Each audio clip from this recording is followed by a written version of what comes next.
और बड़ी खबर बैन अल-अक़वामी अमेरिका से जुड़ी हुई सामने आ रही है। ट्रंप ने दूसरे एयरक्राफ्ट कैरियर को रवाना करने का हुक्म दे दिया है। ईरान को लेकर अमेरिकी सदर का बड़ा बयान सामने आया है। ईरान अगर समझौता नहीं करता है तो कड़े कदम उठाने पड़ेंगे।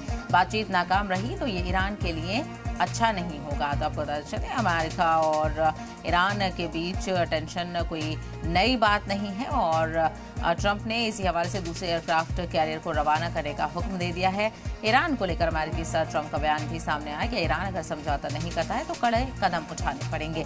तो ईरान को लेकर बातचीत नाकाम रही तो ईरान के लिए यह अच्छा नहीं होगा, ये भी वार्निंग देते हुए अमेरिकी सदर ट्रंप नजर आए हैं। तो एक बार फिर से ईरान और अमेरिका के बीच जो टेंशन है उसको लेकर हलचल देखने को मिल रही है और चूंकि एयरक्राफ्ट को लेकर बातचीत जो रही थी उसके हवाले से अब बताया जा रहा है कि ट्रंप ने दूसरे एयरक्राफ्ट कैरियर को रवाना करने का हुक्म दे दिया है।